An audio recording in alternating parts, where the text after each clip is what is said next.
Hi, Dr. Chadha. What do you do? Hi, Devin. First of all, thank you so much for having me on your podcast. I am a board certified family medicine physician, and I have been in practice for a little over 20 years now. And how did you get to your current role as a family physician? So I went to medical school in University of Wisconsin-Madison, and I graduated med school in 2000. After med school, actually towards the end of med school, we have to decide what field or what specialty we want to go into. And I chose family medicine. Family medicine I chose because it allows me to take care of my patients from birth until even 100 years old. So I liked the idea of taking care of patients and seeing them for continuity. And family medicine also allows you to do some OB. And initially, when I was starting my family medicine practice, I actually used to deliver babies. And so it was really nice because I would take care of the moms, I would deliver the babies, and then I would take care of the babies too. And sometimes even the fathers were my patients. So I knew the whole family. Yeah, what's the average age range that you take care of for your patients? I would say because I have such a wide age range, I would say average probably around 50s. Which is okay. And Yeah. so you said you went to University of Wisconsin, is that correct? Yes. And so what did you get your degree in? Oh yeah. So when a person decides to go into medicine or specifically medical school, you don't have to have any certain degree. Most pre-med students tend to major in the sciences like biology, chemistry, physics. I actually chose math because I really enjoyed math. Both my parents were math professors, so math was really easy and fun for me because we always talked about it in the home. Mhm. Um, so I decided to major in math. And in the end, I think it sort of made me stand out a little bit because all the applicants that were applying that I was competing with had one of these science degrees, whereas I had a math degree. Okay, so that sets you apart from the rest of them? Yeah. Okay. And so what decided to make you become a doctor? Is it from like a math standpoint? How do you go from like loving math to becoming a doctor? Mm. I always wanted to be a doctor. I wanted to be a doctor from a very, very young age. And I think partly because I remember my father talking about how much he wanted to become a doctor, but his parents never had the finances and the resources to help him get that education back in India.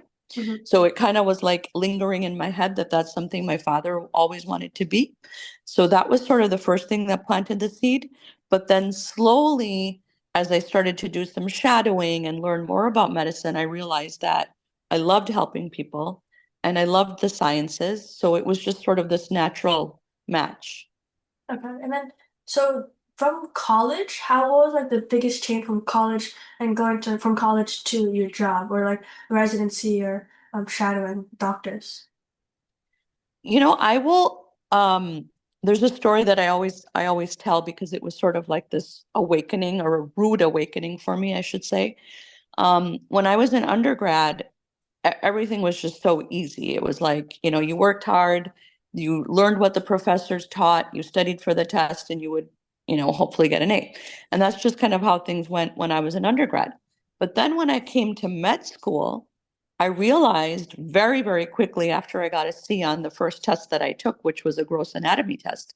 And I studied exactly the same way that I did when I was an undergrad. But I then came to this realization that now I'm competing against the cream of the crop. Yeah. And I had to learn different ways to study. And I realized that what worked for me before is not going to be enough now. So I really had to change things and studying long, long hours. And ultimately, though, it was a lot of fun, but it was a lot of hard work. And so do you think doing well in college and as you said, like those hard tests, do they prepare you well enough or do they transfer like being being good at your job? I think that that's a very interesting question.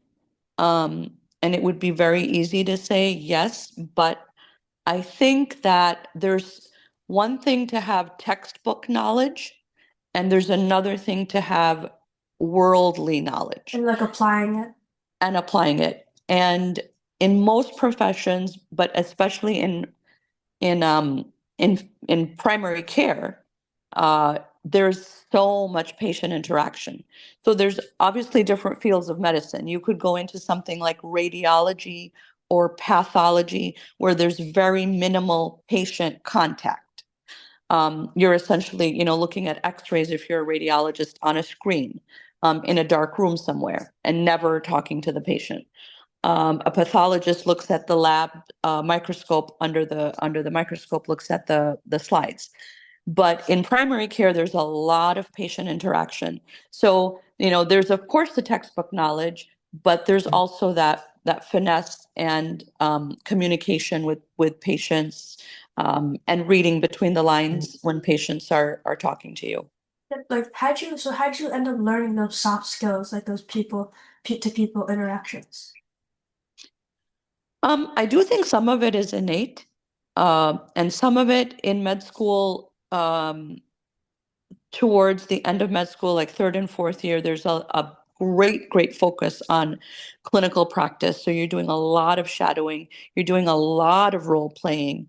They will actually test you on scenarios where you will go from one mock patient and then to another mock patient to another mock patient, and you have to practice and put all of those things that they've taught you into practice, and then you get graded on it. Okay. They kind of teach you that in when you're becoming a doctor. Yes. And then so how did you get your patients? Is this like through referrals from other doctors? Mostly word of mouth. Okay. We don't really publicize our practice. So patients, if they're happy with the work that we've done and the care that we provide, then it's a lot is word of mouth. Okay. And then where do you practice? Are you like a doctor or do you have your own practice or are you working for someone? Mm. So I have my own primary care practice with my partner, and we are located in Paramus. We have privileges at a couple different hospitals nearby.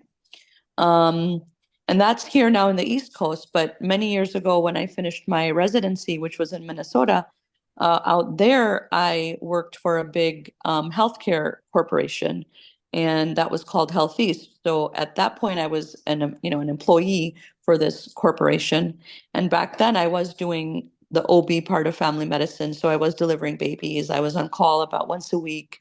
But then slowly we made the decision to move out to the East Coast, and out here there are less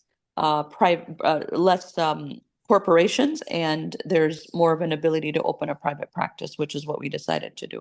Okay. And so since you have your own practice, when you hire someone, like say like a technician or another doctor, what do you look for in like their qualities or education? hmm So I think, one is definitely looking at their resume, looking at their education, seeing what impact they've made, what their grades have been, any awards that they may have won, any certifications that they have. So that's definitely one part of the process. But the other part is just kind of seeing how they carry themselves. Are they arriving on simple things like have they come in on time or early for their interview? Are they Mhm. dressed professionally? Are they talking professionally? How do they interact with the staff when they walk in? Not just me, the doctor, but how are they interacting with other people when they're not in an interview setting? Yeah. Okay. Like how they look outside, how they behave themselves outside of the interview as well. Yes. And so what? So since you own your own firm, did you ever or your own practice? Did you ever think that you would end up having your own practice? No, I never did. I never did it. And it's because of my partner. He was very passionate about having his own practice. And now, in retrospect, I'm glad I did because it's been a great experience. And I like the idea of having this ownership towards something, and everything just feels so real. So I've welcomed that opportunity. Okay, so what are some advice that you would give to your younger self and say, as like if you're right now in the present, what would you say to your younger self as some advice? I I was actually thinking about this the other day because I'm turning 50 this year, so I was doing some reflection Oh, no. as to, would I have done anything differently? And I love the path that I was on.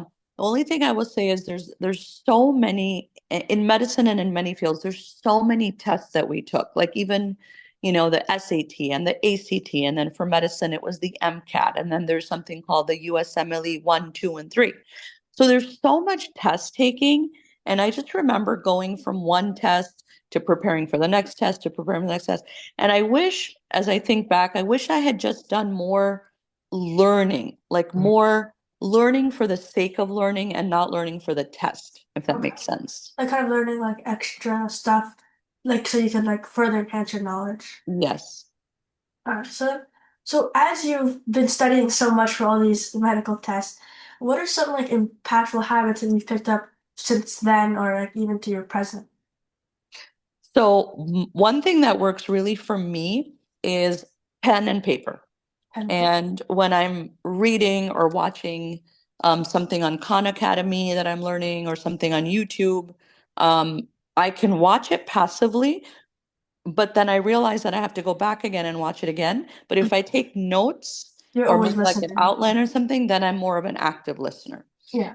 Yes. And so even like in my practice now, I will have high schoolers or undergrad students or even med students will be shadowing. And I'll ask them, come in with a pen and paper, take notes, write things down, because being a passive learner is not going to help you as much as being an active learner will. Okay. All right. Well, thank you so much, Dr. Chadha. I hope that was helpful, and best wishes to you, Devin. You asked amazing questions. Okay. Thank you. Bye.